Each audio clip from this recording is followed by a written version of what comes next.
Hello and welcome you all on keystone classes. तो PGT economics का आज हमारे पास पेपर है। 21/7/2024 को ये पेपर हुआ था आपका। और 21/7/2024 को पेपर हुआ था, 2 से 5 में हुआ था। और पीजीटी इकोनॉमिक्स का है तो ये क्लास नंबर 4 है। क्लास नंबर 4 किसकी है? जो हमारी टीचिंग एग्जाम्स की जो सीरीज चल रही है उसकी क्लास नंबर ये 4 है। ठीक है। पीवाईक्यू पार्ट 3 है। और क्योंकि अभी थोड़े दिन का ब्रेक हो गया था तो ये पीवाईक्यू पार्ट 3 जो है थोड़ा सा 1-1.5 हफ्ते और चलेगा आपका, मतलब कि 10 तारीख के आसपास तक। और फिर आपकी नेक्स्ट आंसर की आ जाएगी, फिर हम उस पर काम करना स्टार्ट करेंगे। क्वेश्चन नंबर ऑप्शन है नहीं तो ये क्वेश्चन जो है वो गलत हो गया। क्वेश्चन नंबर 2 की तरफ चलते हैं। The average of 13 numbers is 9 if each number is multiplied by 9 then what is the new average is। 13 number का जो पहला एवरेज है वो 9 है। अब हर नंबर में मैंने 9 की मल्टीप्लाई कर दी तो ये क्वेश्चन कई बार आ चुका है। जो भी वो नंबर के साथ कर रहा हो, जो भी वो काम नंबर के साथ कर रहा हो, वो आप उसके एवरेज के साथ कर दो, आपका न्यू एवरेज निकल के आ जाएगा। जैसे इसने नंबर के साथ क्या करा, इसने नंबर के साथ करा, इसने 9 की मल्टीप्लाई नंबर के साथ करी, तो आप कुछ मत करो, 9 की मल्टीप्लाई जो है वो एवरेज के साथ कर दो, तो आपका जो न्यू एवरेज निकल के आएगा वो 81 निकल के आ जाएगा। ऑप्शन नंबर 3 आपका जो है यहाँ पे करेक्ट आंसर हो जाएगा। क्वेश्चन नंबर 2 के बाद क्वेश्चन नंबर 3 पे चलते हैं। Rakesh salary is 14,000 per month. He spend 5,500 on house rent. House rent के ऊपर इतना खर्च कर दिया। 2,500 on bills and the rest of the amount of any rest of the amount of his salary is monthly saving. ठीक है, rest जो amount है वो आपका मंथली सेविंग हो जाएगा। भाई मेरी जो पूरी सैलरी है, मेरे को कहा गया है कि 14,000 है। अगर क्योंकि मेरे को सेविंग बोली यहाँ पे तो मैं सेविंग निकालूंगा। मैंने बोला हाउस रेंट के बारे में क्या बोल रहा है, हाउस रेंट के बारे में बोल रहा है कि 5500 है। फिर मैंने बोला कि बिल्स के बारे में क्या बोल रहा है, बिल्स जो है वो 2500 खर्च कर रहा है। मैंने बोला अगर ये टोटल कुल मिला के अगर मैं देखूं कितना खर्चा इसने कर दिया, इसने मेरा 5 2 7 और 1 8 8,000 रुपए का खर्चा कर दिया। तो यहाँ मैं बोल सकता हूँ कि उसकी जो सेविंग्स होंगी पूरे खर्चे करने के बाद वो कितनी हो जाएगी, 14 में से 8 घटाएंगे यानी कि 6,000 उसकी जो है वो पूरे महीने की सेविंग हो जाएंगी। अब आगे क्या कह रहा है, find his saving in a year if the month of his birthday he spent his complete monthly saving for birthday celebration. Yearly saving की पूछ रहा है, लेकिन एक महीना जिसमें उसका बर्थडे आता है वो बर्थडे के ऊपर अपने सारे पैसे खर्च कर देता है। यानी कि 12 महीने में से एक महीना उसने खर्चा कर दिया, तो बचा कितना महीना, 11 महीने बचे। 11 महीने में प्रत्येक महीने वो 6,000 बचा रहा है। तो मैं सीधा सीधा कह सकता हूँ कि 66,66,000 जो है वो हमारा यहाँ पे टोटल सेविंग आ जाएगी। कितने महीने की? पूरे साल की। ठीक है, पूरे साल की हमारी सेविंग कितनी हो गई, 66,000। क्वेश्चन नंबर 3 के बाद क्वेश्चन नंबर 4 देख लेते हैं। क्वेश्चन नंबर 4 हमारा कह रहा है in a river water is flowing with the speed of 2 kilometre per hour. जो पानी है वो 2 किलोमीटर पर आवर की स्पीड से जो है वो चल रहा है। A motor A motorboat takes equal time to going 36 kilometre downwards. 36 kilometre downwards यानी कि डीएसएस की बात कर रहा है कि डीएसएस कितना है, डीएसएस जो है डीएसएस नहीं है ये, सॉरी ये तो स्पीड है ना, ये मेरे को सिर्फ इक्वल टाइम बोल रहा है। और 30 किलोमीटर अपवर्ड्स। ठीक है। और और मेरे को आगे इसने बोला how much time will it takes to cover 30 kilometre down stream and 36 kilometre up stream. ठीक है, कोई दिक्कत नहीं है।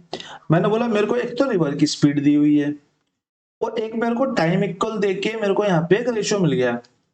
टाइम इक्वल देके मेरे को यहाँ पे रेशियो मिल गया। मैंने बोला डीएसएस की स्पीड को अगर मैं S1 मान लेता हूँ और यूएसएस की स्पीड को यानी कि अप स्ट्रीम को मैं अगर S2 मान लेता हूँ, तो मैं इस केस में बोलूंगा कि S1 मल्टीप्लाई बाई टाइम, क्योंकि टाइम दोनों जगह इक्वल है तो मैं यहाँ पे टाइम T से ही डिनोट कर रहा हूँ। और S2 मल्टीप्लाई में टाइम इज इक्वल टू कितने के होगा, स्पीड 1 मल्टीप्लाई में सेम टाइम जो इक्वल होगा वो 36 किलोमीटर चल जाएगा। S2 मल्टीप्लाई में टाइम जो होगा वो यहाँ पे 30 किलोमीटर चल जाएगा। या डीएसएस से लिख देता हूँ यहाँ पे यूएसएस और यहाँ पे डीएसएस। ठीक है, डाउन स्ट्रीम और अप स्ट्रीम। हिंदी वाले नीचे पढ़ सकते हो, हिंदी में नीचे भी दिया हुआ है। थोड़ी बहुत मिस्टेक हो सकती है, कहीं पे टाइपिंग की मिस्टेक हो। मैक्सिमम कोशिश मैं ये करूंगा पढ़ के रेक्टिफाई कर दूं, लेकिन इस वाले क्वेश्चन में मेरे को दिख नहीं रही, जैसे पिछले वाले क्वेश्चन में आपको ऑफ की मिस्टेक थी। ठीक है, थोड़ा बहुत हो जाता है, पजल हो जाता है मामला।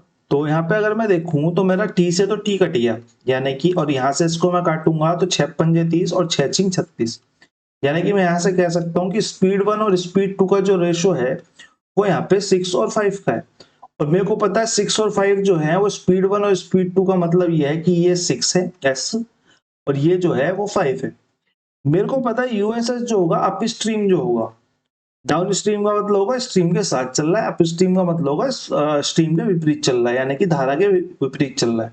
तो मैं बोलूंगा अगर मैं बोट को ले लूं तो अप स्ट्रीम का मतलब होगा यानी कि बी और माइनस में एस, और यहाँ पे अगर मैं देखूं तो ये होगा बी प्लस में एस।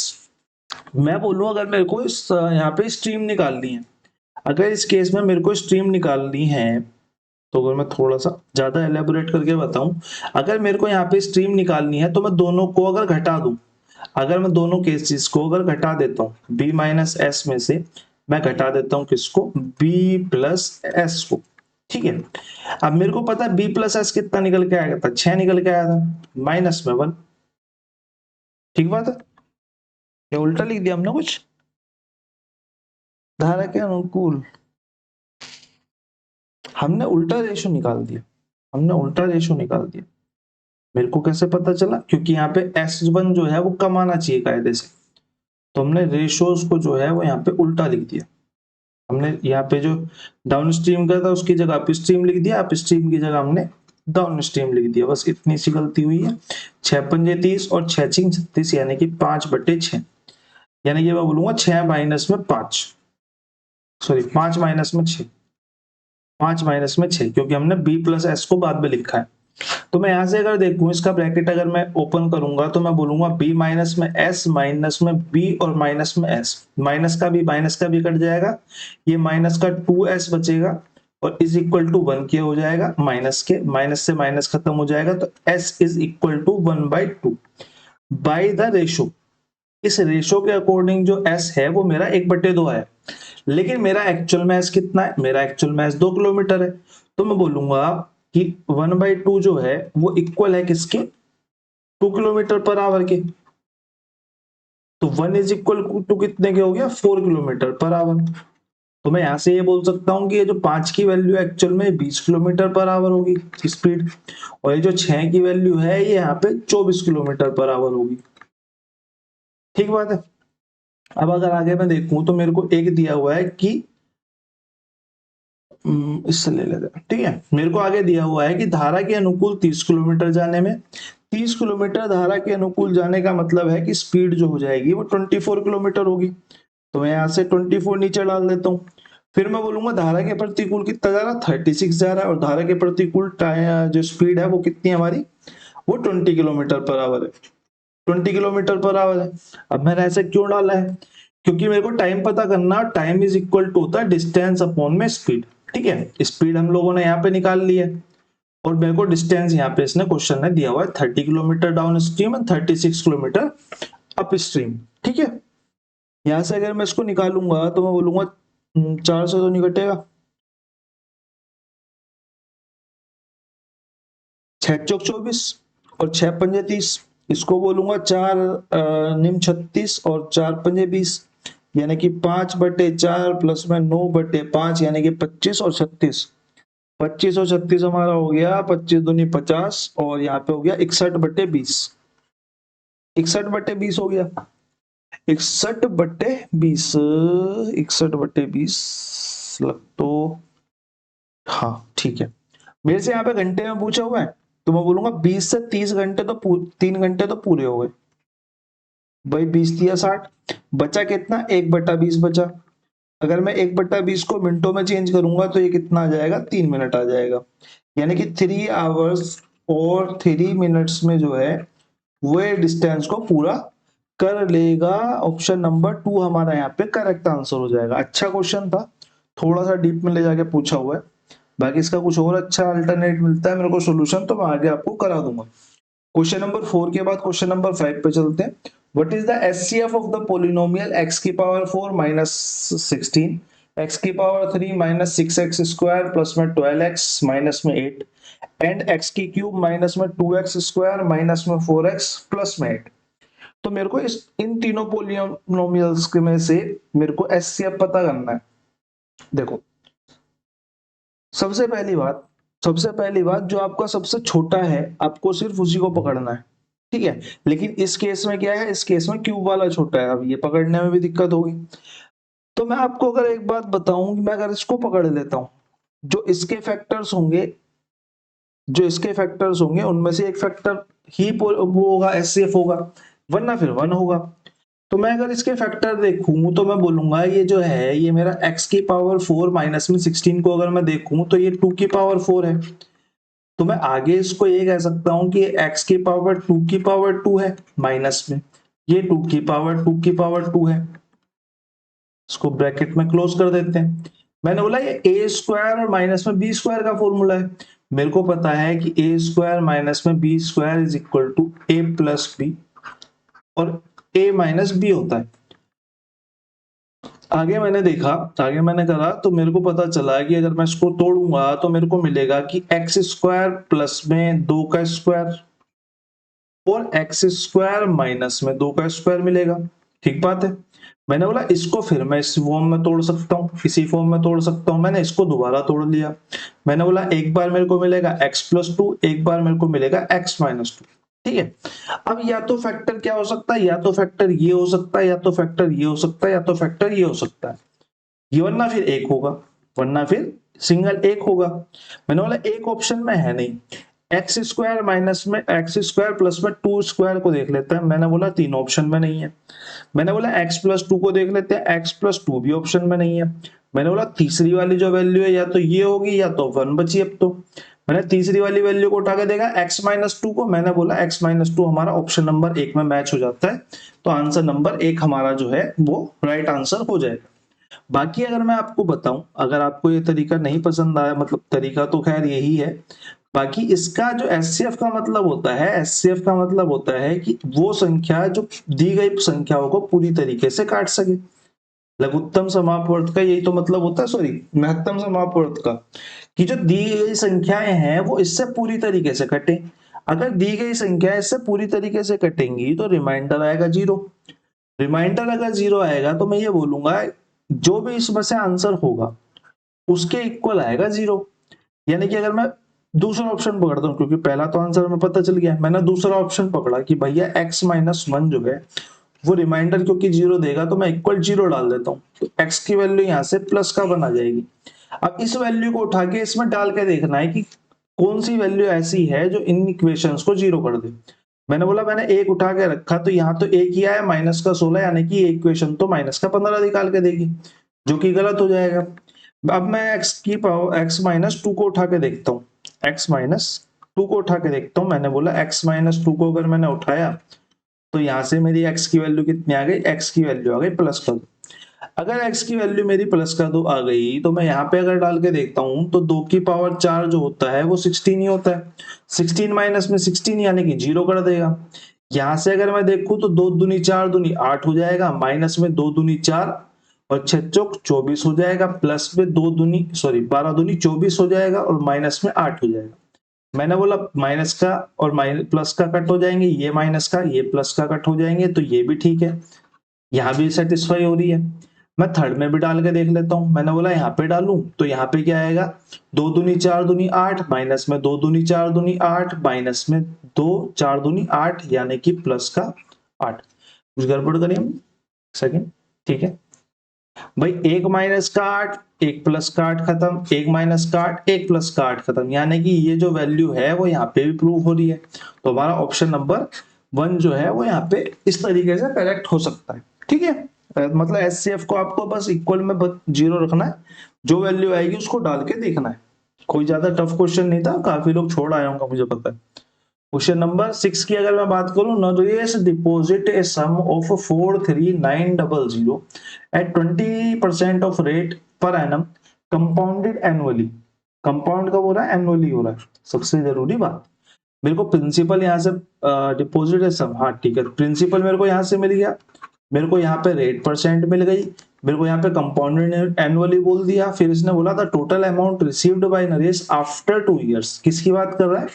अमाउंट की बात कर रहा है। मैंने बोला 20% की रेट है और 2 साल का टाइम है, टाइम ना 2 साल का, तो 20% की 2 बार लगेगी। मैंने बोला इसको अगर मैं इस वाले फॉर्मूले में उठा के रख लूं, plus minus a multiply b by 100, इसमें अगर उठा के रखूंगा तो मैं इसका परसेंट सीधा सीधा बोल सकता हूँ कि ये 44% आएगा। 44% आएगा, अपने आप में प्रिंसिपल 100% होता है, अमाउंट के लिए मेरे को 144% निकालना पड़ेगा। अब मेरे को पता है कि 100% की वैल्यू कितनी है, 100% की वैल्यू मेरे को क्वेश्चन में प्रिंसिपल के रूप में दी हुई है। प्रिंसिपल मेरे को दिया हुआ है, यानी कि 100% की वैल्यू है 43900, तो बस मेरे को 144% की निकालनी है, तो मैं बोलूंगा 439 मल्टीप्लाई बाई 144 हो जाएगा। आप ऊपर नीचे रखोगे तो परसेंट से परसेंट कट हो जाएगा, ये 2 जीरो से 2 जीरो कट हो जाएंगे, ठीक है। यानी कि मेरे पास जो अमाउंट आएगा वो मेरा आएगा 144 मल्टीप्लाई बाई 439। अब अगर मैं ऑप्शंस को देखूं मल्टीप्लाई करने से पहले, तो मैं बोलूंगा ऑप्शन जो है वो सारे इकाई के अंक अलग है, क्योंकि मैं मल्टीप्लाई में लेके चल रहा हूं तो मैं सिर्फ इकाई का अंक निकाल देता हूं, मेरा काम हो जाएगा। मैंने बोला इकाई के अंक को अगर मैं देखूं तो 9 चौक 36, यानी कि इकाई का अंक मेरा कितना आएगा, इकाई का अंक आएगा मेरा 6। तो मेरा ऑप्शन नंबर 2 जिसमें कि इकाई का अंक सही है 6 है, एक ही ऑप्शन में 2 में होता तो हम पूरी कैलकुलेशन करते। तो हमारा ऑप्शन नंबर 2 जो है यहाँ पे 63216 जो है वो यहाँ पे राइट आंसर हो जाएगा आपका। क्वेश्चन नंबर 6 के बाद क्वेश्चन नंबर 7 पे चलते हैं। क्वेश्चन नंबर 7 आपकी स्क्रीन पे ये रहा, और क्वेश्चन नंबर 7 को 1 2 3 बार पॉज करके आराम से एक बार पढ़ लो, तो फिर इसको करते हैं, ठीक है।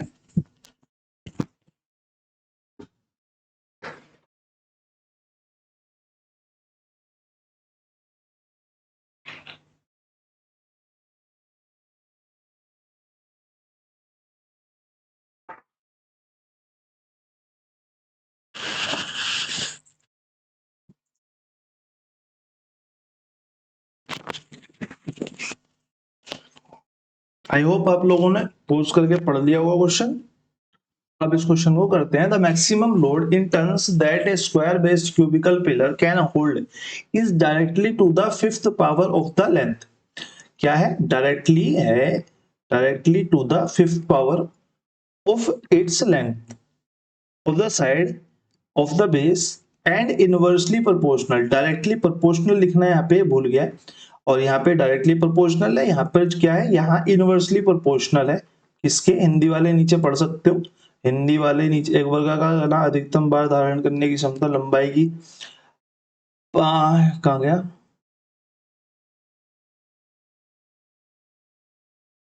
तो कर्सर पता नहीं कहाँ चला जाता कभी भी, ठीक है। यहाँ पे डायरेक्टली प्रोपोर्शनल आएगा, और ये मेरी टाइपिंग याद है, ठीक है। डायरेक्टली प्रोपोर्शनल होगा, अनुक्रमानुपाती होगा, ठीक है। Directly proportional to the fifth power of the length of the side of the base and is inversely proportional to the square of the height. मेरे को दो कंडीशन दे दी कि जो मैक्सिमम लोड है वो दो तरीके से काम कर रहा है। दो तरीके क्या है कि वो फिफ्थ पावर है डायरेक्टली प्रोपोर्शनल टू लेंथ के, और स्क्वायर है किसके, हाइट के। मैंने बोला मैक्सिमम लोड को अगर मैं कुछ भी मान लूं, जैसे कि मैं इसको मैक्सिमम लोड को टी ही मान लेता हूं, चलो मैंने टी मान लिया। मैंने बोला पहली कंडीशन में मेरे को कह रहा है कि टी जो है वो डायरेक्टली प्रोपोर्शनल है किसके, एल की पावर 5 के, ठीक है, कोई दिक्कत नहीं है। बट टी जो है वो डायरेक्टली प्रोपोर्शनल है एल की पावर के 5 के। सेकंड कंडीशन में मेरे से कह रहा है कि यही जो टी है वो इनडायरेक्टली प्रोपोर्शनल है, इनवर्सली प्रोपोर्शनल है किसके, हाइट के स्क्वायर के, हाइट के स्क्वायर के। तो मैं अगर बोलूं कि ये भी टी के इक्वल है, ये भी टी के इक्वल है, तो यहाँ पे टी के जो इनवर्सली प्रोपोर्शनल वो डायरेक्टली प्रोपोर्शनल है किसके, एल की पावर 5 के। इन दोनों से कंबाइंड होकर ये निकल के आएगा एल की पावर 5 के और मल्टीप्लाई बाई 1/h स्क्वायर।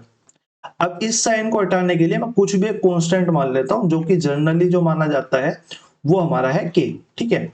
तो t इज इक्वल टू किसके हो जाएगा, l की पावर 5 मल्टीप्लाई बाई 1/h की पावर h स्क्वायर, ठीक है, 1/h स्क्वायर। इसी को अगर मैं और फर्दर लिखूं, अगर मैं इसी को और फर्दर लिखूं तो मैं एच स्क्वायर को इधर जाके मल्टीप्लाई कर दूं तो यहां से मेरा निकल के आ जाएगा, ऊपर लिख देते हैं, यहां से मेरा निकल के आ जाएगा कि जो एच स्क्वायर टी है, एच स्क्वायर टी है वो इक्वल है किसके, के टी की पावर 5 के, के टी की पावर 5 के।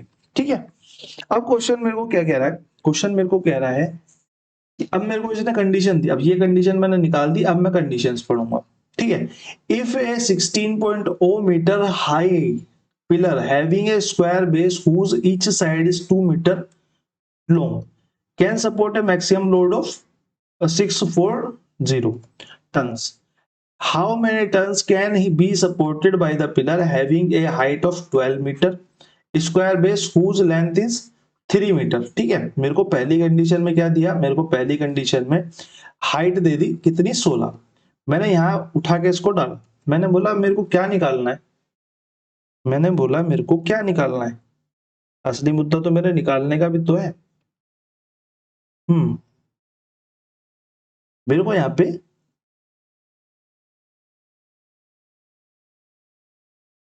टन्स निकालने हैं ना, मेरे को यहाँ पे टन्स निकालने हैं। ठीक बात है, तो मैं एक काम करता हूँ, इन दोनों को के कांस्टेंट के बराबर रख लेता हूँ। इस इक्वेशन को अगर मैं बोलूं और फर्दर एक बार और बोल देता हूं कि ये जो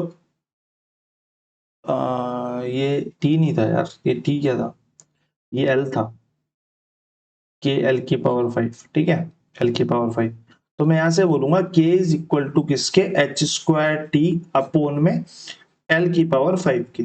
ठीक है, ये फाइनल इक्वेशन हमारी आ गई। अगर मैं के को देखूं, के जो मेरा कांस्टेंट है दोनों जगह एक ही है। ठीक है, पहली कंडीशन के हिसाब से मेरे को बोला कि एच स्क्वायर टी अपोन में एल की पावर 5। ठीक है, अगर मैं इसमें ये वाली कंडीशन को डालूं, पहली वाली कंडीशन को, तो मेरे को क्या पता है, मेरे को ये पता है, मेरे को ये पता है, मेरे को क्या पता है कि जो 16 मीटर हाइट है तो यहाँ पे 16 मल्टीप्लाई में 16 हो जाएगा, और वर्गाकार बेस जिसकी भुजा 2 सेंटीमीटर है यानी कि 2 की पावर 5 हो जाएगी, यानी कि 2 मल्टीप्लाई 2 मल्टीप्लाई 2 मल्टीप्लाई 2 मल्टीप्लाई 2, और इसका जो मैक्सिमम वेट है वो कितने का, 640 टन का, 640। मैंने बोला ये तो मेरे को इसने कंडीशन दे दी, लेकिन मेरे से पूछा क्या, मेरे से पूछा, क्योंकि वो भी के कांस्टेंट के बराबर आएगा, तो मेरे से पूछा है जिसकी 12 मीटर ऊंचा हो, 12 मीटर ऊंचा हो यानी कि मेरे को स्क्वायर करना पड़ेगा 12 इंटू 12, और फिर उसने बोला प्रत्येक भुजा 3 सेंटीमीटर हो, प्रत्येक 3 सेंटीमीटर हो यानी कि एल की बात कर रहा है तो नीचे आएगा, तो 3 मल्टीप्लाई 3 मल्टीप्लाई 3 मल्टीप्लाई 3 और मल्टीप्लाई 3। ठीक है, और मेरे से यहाँ पे पूछ रहा है कि जो T2 है, टन है, वो कितना आएंगे, तो T2 मान लेते हैं उसको।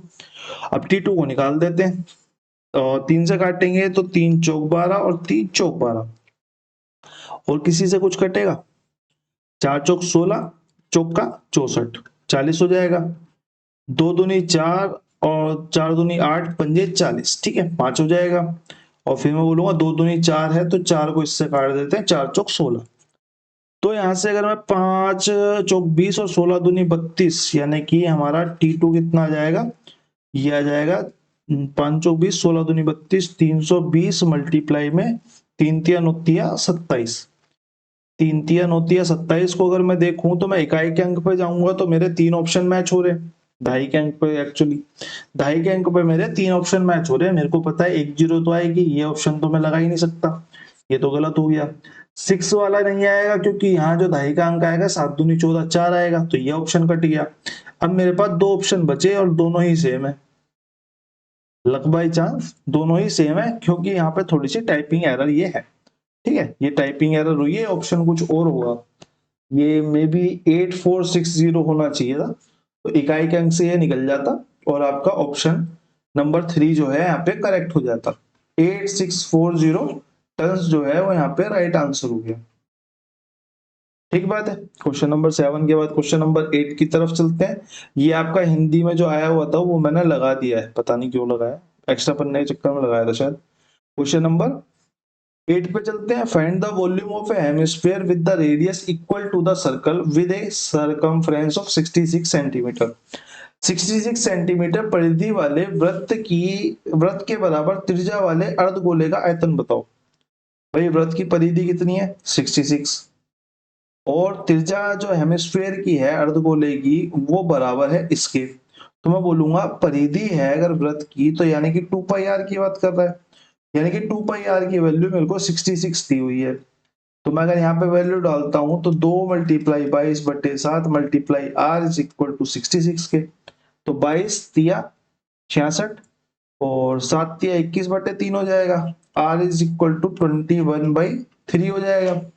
आर इज इक्वल टू 21/3 तो मेरे से अर्धगोले का आयतन पूछा हुआ है और अर्धगोले का आयतन कितना होता है, अर्धगोले का आयतन हमारा होता है 2/3 पाई आर स्क्वायर एच के, सॉरी पाई आर की क्यूब के। पता नहीं मेरे को एच कहने की आदत कब जाएगी वाली,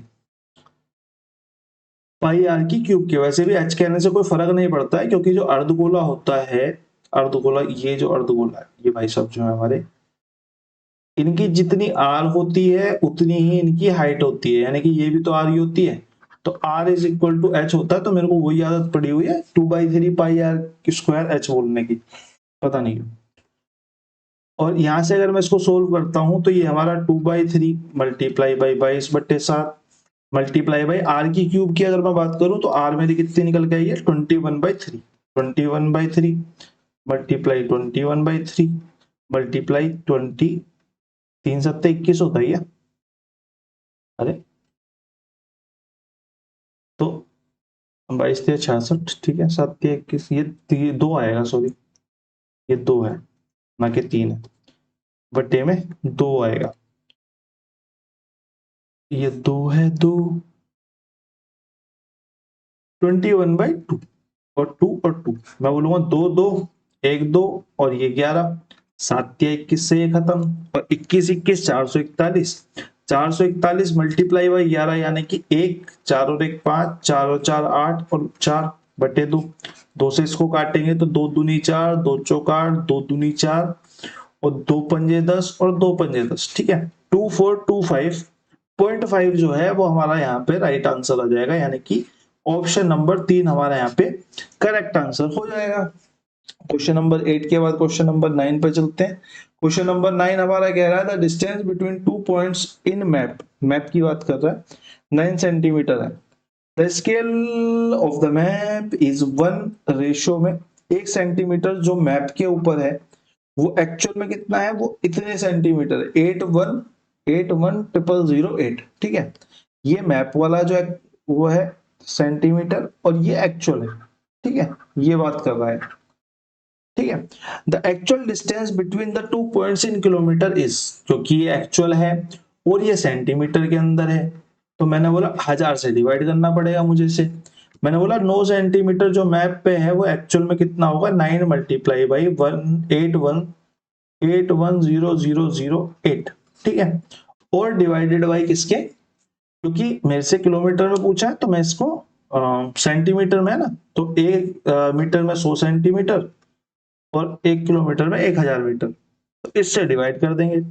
मैंने बोला 9 8 72 का 2 7 हासिल, 7 का 7 ही 7, 0 का 0 0 0 का 0 0, 9 एकम 9 और 9 8 72, बटे में कितनी जीरो आ जाएंगी 1 2 3 4 5, 5 अंकों के आगे यहाँ पे पॉइंट लग जाएगा 1 2 3 4 5, यानी कि 72.90072 जो है वो हमारा यहाँ पे राइट आंसर हो जाएगा, यानी कि इसे हम अप्रोक्स में कह सकते हैं 72.9 किलोमीटर, ठीक बात है। तो हमारा ऑप्शन नंबर 3 जो है यहाँ पे करेक्ट आंसर हो जाएगा। क्वेश्चन नंबर 9 के बाद क्वेश्चन नंबर 10 पे चलते हैं। सिंपल सा क्वेश्चन है, पोज करके आप लोग खुद करिए, पोज करके आप लोग इसको खुद करेंगे और कमेंट सेक्शन में आंसर गेस करेंगे।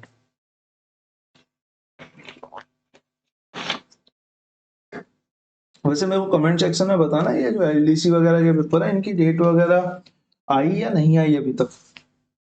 एलडीसी था, दास 4 था, स्टेनोग्राफर थे, ये कंबाइंड एग्जामिनेशन होना है डीएसएसबी का 2,500 पोस्टें जो है उनकी एग्जाम डेट्स वगैरह आई या नहीं आई, एनलाइटन में इन्फॉर्म अगर किसी को पता हो तो। क्वेश्चन नंबर 10 के बाद क्वेश्चन नंबर 11 पे चलते हैं। The average price of 3 items of A furniture, ये आपका होमवर्क में है, ठीक है, लिख दूंगा इस पे, लिख देता हूँ। ये क्वेश्चन जो है वो आपका होमवर्क में। Question number 11, the average price of 3 items of furniture is ₹15,345। Total जो प्राइस है 3 आइटम्स का, एवरेज जो प्राइस है 3 आइटम्स का वो इतना है। अगर एवरेज इतना है तो मैं टोटल को कह सकता हूं कि यहाँ पे 345, ये मैंने अपने दिमाग में कैलकुलेशन करके रख ली। If there prices are in the ratio of 3:5:7, price the costliest item is, तो कॉस्टलीस्ट आइटम कौन सा है? मैंने बोला टोटल मेरा ये निकल के आया मेरे दिमाग में, और रेशो के हिसाब से कितना आएगा? 7, 3, 10 और 5, 15 आएगा। और कॉस्टलीस्ट आइटम कौन सा होगा? कॉस्टलीस्ट आइटम वो होगा जो रेशो में सबसे ज्यादा होगा, यानी कि 7 होगा। मैंने बोला टोटल मेरे हिसाब से 15345 मल्टीप्लाई बाई 3, ये जो इक्वल होगा वो 15 के होगा, यानी कि 15 के बटे डाल दो। और मेरे से पूछा क्या है? कॉस्टलीस्ट पूछा है, यानी कि 7 की वैल्यू पूछी है, इसको मल्टीप्लाई कर देते हैं। 3 से काटेंगे 3 पंजे 15, 5 से काटेंगे 5 तिया 15, 5 छिंग 30, 5 तिया 15 और 5 छिंग 30 और 5 निम 45। अब अगर इसकी मैं मल्टीप्लाई कर दूं 3069 है। ये क्या हो रहा है? ये क्या हो रहा है भैया? ये क्या हो रहा है? ये मल्टीप्लाई 3 कहां से कर दिया हमने? The average price of 3 items, ये एवरेज नहीं होगा यार फिर।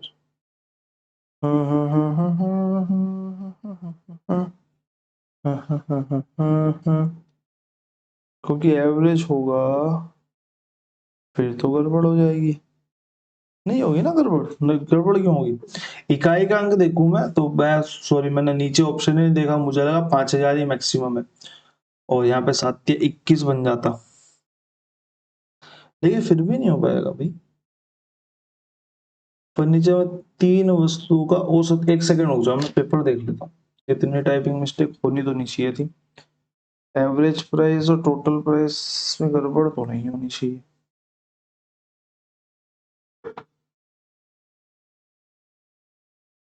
एक सेकंड बॉस। PGT economics,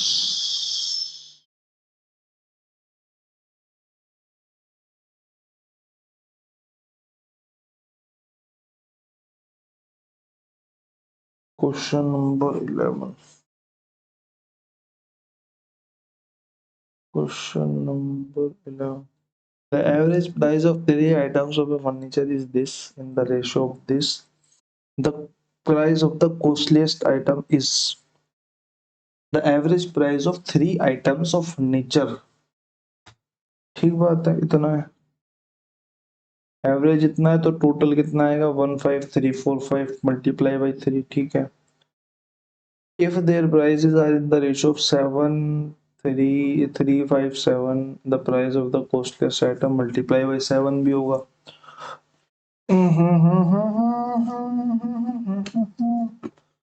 9,70,63। भाई फिर तो ये क्वेश्चन गलत हो गया भाई, इस हिसाब से तो ये क्वेश्चन ही गलत हो गया। एक second, the price, average price of 3 items of furniture, ठीक है क्वेश्चन ही गलत है फिर तो। अपना आंसर निकाल लेते। अगर ये एवरेज ना दिया होता, टोटल प्राइस बोला होता तो क्वेश्चन ने ठीक होता, एवरेज बोल दिया है इसकी वजह से ये गलत हो गया। टोटल प्राइस होता तो हमारा आंसर जो निकल के आ जाता वो हमारा आ जाता, क्या आ जाता? 7161, ठीक है। लेकिन क्योंकि यहाँ पे एवरेज बोला है तो हमें यहाँ पे तीनों का टोटल भी निकालना पड़ेगा और मल्टीप्लाई बाई 7, क्योंकि हमसे कॉस्टलेस की डिमांड करी है। अगर मैं आंसर देखूं तो 963 का 3 6 हासिल, 6 सत्ते 42 और 6 48 का 8 4 हासिल, 7 0 0, 4 का 4 ही 4 और 7 या 21, यानी कि 21483 जो है वो हमारे हिसाब से यहाँ पे राइट आंसर हो जाएगा। और लेट मी नो अगर किसी को लगता है कि मैं गलत करा रहा हूँ कुछ, वैसे मैं सही करा रहा हूँ, ठीक है। क्वेश्चन नंबर 11 के बाद क्वेश्चन नंबर 12 पे आते हैं। P and Q together can fill a system of water in 30 hours. P alone, अब पी को अकेले काम करवा दिया, with the water fill the water in 80 hours. पहले मेरे को कंडीशन दे दी पी और क्यू के साथ की, फिर मेरे को कंडीशन दे दी खाली पी क्यू, तो मेरे से क्यू पूछेगा। Then how many hours will Q alone fill 3/4 of the same system, 3/4 ना कि फुल, ठीक है। तो मैंने बोला भाई मैं पी और क्यू को अगर देखूं और फिर मैं बोलूं भैया मेरे को पी को अलग से दे दिया, पी और क्यू 30 आवर्स ले रहे हैं, पी जो है वो 80 आवर्स ले रहे हैं, तो मैं बोलूंगा टोटल जो वर्क होगा यानी कि टोटल जो कैपेसिटी होगी टैंक की वो कितनी हो जाएगी, 8×3 = 24, 240, 3×8 = 24 और 8×3 = 24। यहाँ से मेरे को ये पता चल गया कि अगर मैं 8 में से 3 घटा दूं तो जो क्यू की एफिशिएंसी है वो 5 है। क्यू की एफिशिएंसी अगर 5 है तो मेरे को आप ये बता सकते हैं कि जो क्यू है वो टैंक का 240 का कितना 3/4 भरने में कितना टाइम लेगा, कितना टाइम लेगा उसके लिए क्योंकि 1 घंटे का काम आपको मल्टी डिवाइड करना पड़ेगा। तो 5 से डिवाइड कर देंगे, 5×4 = 20, 0 से 0 खत्म, 2 एकम 2, 2 दूनी 4 और 12×2 = 24, 12×3 = 36। यहाँ पे राइट आंसर हो जाएगा ऑप्शन नंबर कितना, ऑप्शन नंबर 1 जो है यहाँ पे करेक्ट आंसर हो जाएगा। क्वेश्चन नंबर 12 के बाद क्वेश्चन नंबर 13 की तरफ चलते हैं। क्वेश्चन नंबर 13 हमारा कह रहा था average speed of a car running at 75 km/h for 1 hour and s km/h for 1.5 hour, ठीक है। 75 km/h चल रही है कितने घंटे, 1 घंटे, और s km/h चल रही है कितने घंटे, 1.5 घंटे। अब मेरे से बोला कि स्पीड जो है वो एवरेज 1.5 आवर इज 60 km/h। हाँ, तो मेरी जो एवरेज स्पीड है वो कितनी निकल के आती है, वो 60 km/h निकल के आती है। Find the value of S. मैं बोला भाई अगर मेरी एवरेज स्पीड 60 किलोमीटर प्रति घंटा निकल कर आ रही है, देखो इसे ऐसे सोचो, 60 किलोमीटर प्रति घंटा निकल के आ रही है तो यहाँ पे तो भाई ये 15 किलोमीटर फालतू चल गया, 15 किलोमीटर जो है ये फालतू चल गया 1 घंटे में। अगर ये 15 किलोमीटर फालतू चल गया तो इसे 1.5 घंटे में निपटाना पड़ेगा इसको। मैंने बोला अगर 1.5 घंटे को मैं देखूं तो 1.5 घंटा होता है हमारा 1 = 1/2, यानी कि हमारा 1.5 घंटे का मतलब है 3/2 घंटे। यानी कि इसको क्या करना पड़ेगा, इसको 60 से कम करनी पड़ेगी स्पीड, 60 से कम करनी पड़ेगी। 1 सेकेंड,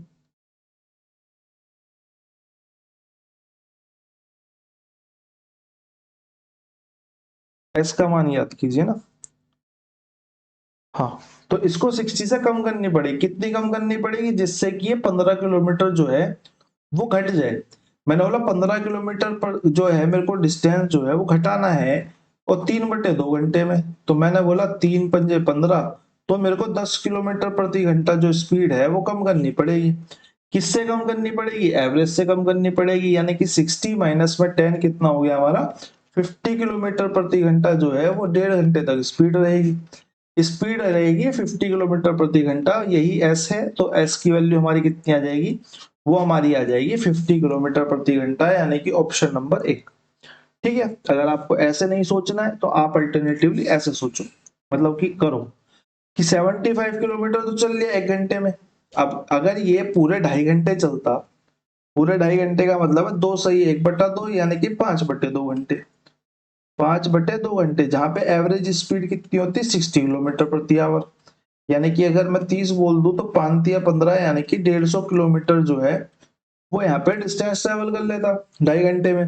भाई 1 घंटा इसका और 1 घंटा ये, लेकिन करा अभी कितना, 1 घंटे में 75 करा है।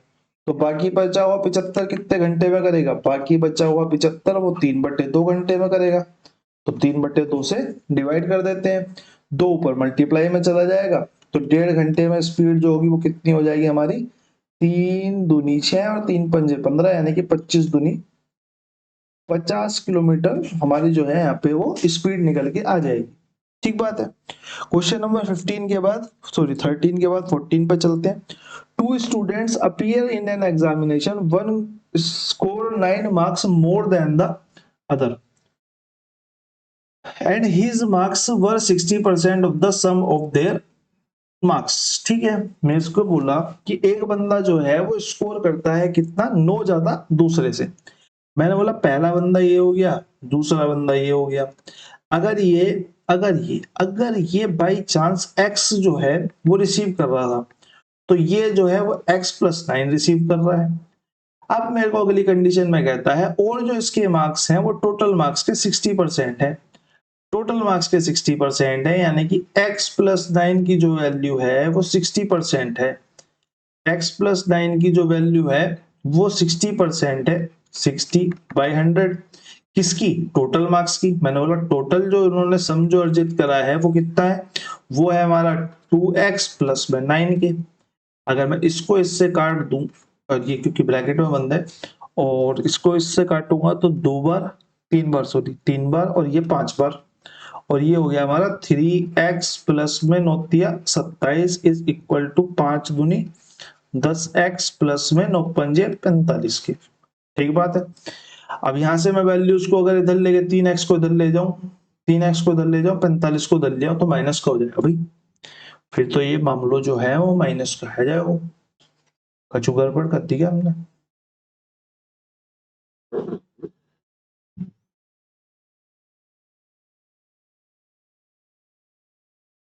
हमने उल्टी मल्टीप्लाई कर दी ना इसकी, हमने इसकी जो मल्टीप्लाई है वो उल्टी कर दी।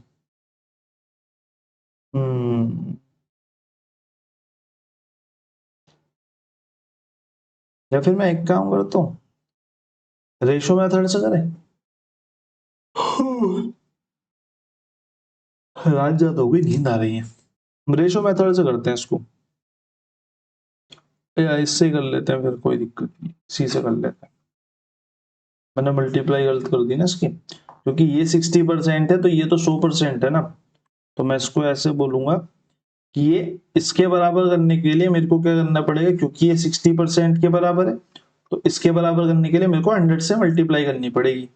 तो यहां से जब मैं इसे काटूंगा तो मैं बोलूंगा 20 तिया 60 और 20 पंजे 100। तो ये मेरा आ जाएगा 5x प्लस में 9 पंजे 45 is equal to 6x plus में 9 तिया 27। तो x इज इक्वल टू कितने के आ जाएगा, x इज इक्वल टू कितने के आ जाएगा मेरा, 45 में से कितना घट जाएगा, 45 में से 27 घट जाएगा, तो 30, 30 15 18। ठीक है, x की वैल्यू कितनी है, 18। मेरे से क्या पूछा है, अंकों का योग पूछा था। अंकों का योग कितना है, अंकों का योग है 2x प्लस में 9। तो मैं यहाँ पे x की वैल्यू डाल देता हूँ, 2 मल्टीप्लाई में 18 प्लस में 9, यानी कि कितना हो गया, 18 दूनी 36, 36 पे प्लस 9 हो गए, यानी कि उन दोनों के टोटल मार्क्स हो गए हमारे कितने, 45। यानी कि ऑप्शन नंबर 2 जो है वो हमारा यहाँ पे करेक्ट आंसर हो गया। क्वेश्चन नंबर 15 देख लेते हैं। क्वेश्चन नंबर 15 कह रहा है, find the length of the canvas 5/7 metre wide is required to make a conical tent. Conical tent यानी कि इस शेप की बात कर रहा है, इस शेप का टेंट है। 32 metre in diameter and 12 metre in height. 32 metre in diameter का मतलब है कि जो रेडियस है वो हाफ हो जाएगी, यानी कि 16 मीटर हो जाएगी। मैंने बोला इसको बनाने के लिए टेंट की आवश्यकता है। अगर टेंट की आवश्यकता है तो इसके चारों तरफ लिपटेगा। अगर इसके चारों तरफ लिपटेगा तो यानी कि कर्व सरफेस एरिया की बात कर रहा है। अगर ये कर्व सरफेस एरिया की बात कर रहा है तो उसके लिए मेरे को तो एल चाहिए, और एल चाहिए तो मेरे को शेप थोड़ी सी बड़ी बनानी पड़ेगी। मैंने बोला बड़ी बना लेते हैं, कोई दिक्कत नहीं। मैंने इसको यहाँ पे इससे मिला दिया, इसको यहाँ पे इससे मिला दिया। अब मेरे को चाहिए एल, मेरे को चाहिए एल, उसके लिए मेरे को आर पता होनी चाहिए, मेरे को एच पता होनी चाहिए। मैंने बोला आर तो मेरे को यहां से पता चल गई कितनी है, आर है मेरी 16। फिर मैंने बोला एच भी मेरे को पता चल गई, क्वेश्चन नहीं दी हुई है, 12 मीटर हाई है। मैंने बोला इसको अगर मैं देखूं तो ये 3 मल्टीप्लाई 4 है, इसको अगर मैं देखूं तो ये 4 मल्टीप्लाई 4 है। और क्योंकि यहाँ पे रेडियस से हाइट पड़ रही है तो ये जो है यहाँ पे 90 डिग्री होगा। अगर ये 90 डिग्री होगा तो यानी कि ये इक्विलेटरल ट्रायंगल हो गया। इक्विलेटरल ट्रायंगल नहीं, समबाहु त्रिभुज, नहीं हिंदी में क्या बोलते हैं, पाइथागोरस लग जाएगी। 90 डिग्री वाला एंगल हो गया, नाम भूल रहा हूँ इसका, पता नहीं कैसे। ठीक है, तो यहाँ पे 90 डिग्री है और ये 3 का मल्टीपल है, ये 4 का मल्टीपल है, ये 3 का मल्टीपल है 4 बार, ये 4 का मल्टीपल 4 बार। तो मैं बोलूंगा यहाँ पे 3 4 5 की ट्रिपलेट लग रही है, 3 4 5 की ट्रिपलेट लग रही है, तो इसमें भी 4 की मल्टीप्लाई हो जाएगी। तो यहाँ पे 20 सेंटीमीटर जो है इसकी क्या आ जाएगी, यहाँ पे एल आ जाएगी। मैंने बोला एल अगर मेरे पास आ गई तो मेरे को क्या चाहिए, मेरे को चाहिए था सी एस से। सी एस से ऑफ कोन, सी एस से of cone is equal to pi R square H, pi R L, sorry pi R L के, पाई आर एल के, तो यहाँ पे वैल्यू डाल देते हैं। मैंने बोला अगर मैं इसको पूरी वैल्यू को डालता हूं और मेरे को पता चलता है कि मेरे को कैनवस निकालना है, तो मैं बोलूंगा x मीटर कैनवस चाहिए मेरे को, जिसकी जो वाइड है वो 5/7 मीटर है। ये मेरी एल है, मैंने एल को मान लिया x, और कैनवस का जो एरिया हो जाएगा वो कितना हो जाएगा, एल इंटू बी। एल मैंने x मान ली और b हमारे पास ये है, तो ये इक्वल होगा किसके, कोन के चारों तरफ, यानी कि कर्व सरफेस एरिया के 22/7 मल्टीप्लाई आर, क्या मतलब कितना हो गया, आर कितनी थी 16, मल्टीप्लाई में एल कितनी हमने निकाली, एल हमने निकाली 20। ठीक बात है। अब जिससे जो कटता है वो काट देते हैं, 5 से ये कट जाएगा, 5 से ये कट जाएगा 4 बार, और तो कुछ कटेगा नहीं, तो x इज इक्वल टू 22, और यानी कि 16 चौका 64, 64 दूनी 128, मल्टीप्लाई 11, इकाई का अंक आएगा हमारा कितना 8, यानी कि 2 ऑप्शन है मेरे पास, तो ये दोनों तो देखते कट हो गए। और मैं यहां से देखूंगा तो यहाँ पे 11 से मल्टीप्लाई कर लेते हैं, 11 से मल्टीप्लाई करके क्या आएगा 8, 8 और 2 10 की 0, एक हाथ से 2 3 और 1 4, और एक का एक ही 1408 जो है वो यहाँ पे हमारा कपड़ा चाहिएगा, कितने मीटर, 1408 मीटर कपड़ा हमें यहाँ पे नीडेड होगा इसको कवर करने के लिए। ठीक बात है। क्वेश्चन नंबर 11, क्वेश्चन नंबर 6 के पास चलते हैं। क्वेश्चन नंबर 6 कह रहा है, if the new selling price of a bed is 10 times to the initial selling price, जो न्यू सेलिंग प्राइस है वो 10 गुना है किसके, ओल्ड सेलिंग प्राइस के, OSP बोल देते हैं, NSP बोल देते हैं। मैंने बोला अगर OSP जो है वो 1 था, और रेशियो की अगर मैं बात करूं तो ये 10 टाइम्स है, ना कि 10 टाइम्स मोर है, तो यहाँ पे न्यू SP जो होगा वो 10 हो जाएगा। ठीक बात है, 10 गुना है। Then the original nominal profit is 11 times to the initial nominal profit। अगर मैं प्रॉफिट 1 की बात करूं तो वो अगर 1 था, तो जो अब प्रॉफिट हो रहा है वो कितना हो रहा है, वो 11 गुना हो रहा है, यानी कि 11 हो रहा है। ठीक बात है, 11 हो रहा है प्रॉफिट, कोई दिक्कत नहीं है। मैंने बोला अगर मेरा ओल्ड SP जो था वो 1 था, न्यू SP जो था वो 10 था, तो यहाँ पे प्रॉफिट में एक्चुअल में इंक्रीज जो होगी वो कितने की होगी, 9 की होगी। मैंने बोला यहाँ पे अगर इंक्रीज 9 की होगी, तो मैं यहां से देखूं तो यहाँ तो एक्चुअल में इंक्रीज 10 की हो रही है, यहाँ पे प्रॉफिट 9 की इंक्रीज हो रही है, यहाँ पे 10 की इंक्रीज हो रही है, दोनों को आपस में बराबर करना पड़ेगा मुझे। मैंने बोला 10 को बराबर करने के लिए मैं इसमें पूरे में 10 की मल्टीप्लाई कर देता हूँ, 10/100, इस पूरे में मैं 9 की मल्टीप्लाई कर देता हूँ, तो 9/99। ठीक है, यहाँ पे अगर मैं देखूं, अब यहाँ पे अगर मैं देखूं तो यहाँ भी प्रॉफिट कितने का हो रहा है, 90 का हो रहा है, और यहाँ भी प्रॉफिट कितने का हो रहा है, 90 का हो रहा है। अब मेरे प्रॉफिट इक्वल हो गए, क्योंकि यहाँ भी प्रॉफिट उतना ही होना चाहिए, वहां भी प्रॉफिट उतना ही होना चाहिए, तो हमारा प्रॉफिट इक्वल करना इसलिए जरूरी हो जाता है।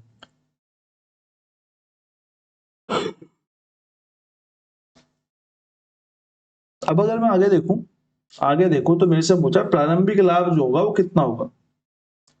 मैंने बोला ओल्ड SP जो था वो 10 था, और ओल्ड प्रॉफिट जो था वो 1 था, 9 था, तो मैं यहां से ये बोल सकता हूं कि जो CP होगा SP माइनस में कितने के प्रॉफिट के होगा, SP माइनस में प्रॉफिट, SP कितना है 10 है, प्रॉफिट कितना है 9 है, तो मैं बोलूंगा जो CP होगा फर्स्ट जो होगा वो 1 होगा। प्रारंभिक लाभ पूछ रहे हैं, प्रारंभिक लाभ कितना हुआ 9, कितने पे हुआ, CP हमने 1 निकाल लिया, परसेंट के लिए 100, यानी कि 900% जो है इसको पहले केस में जो है प्रॉफिट हुआ होगा।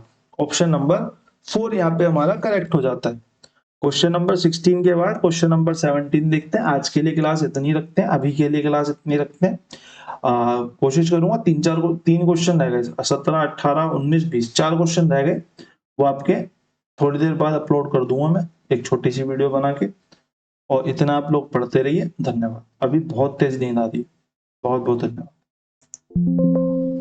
ये भी कर लेते हैं।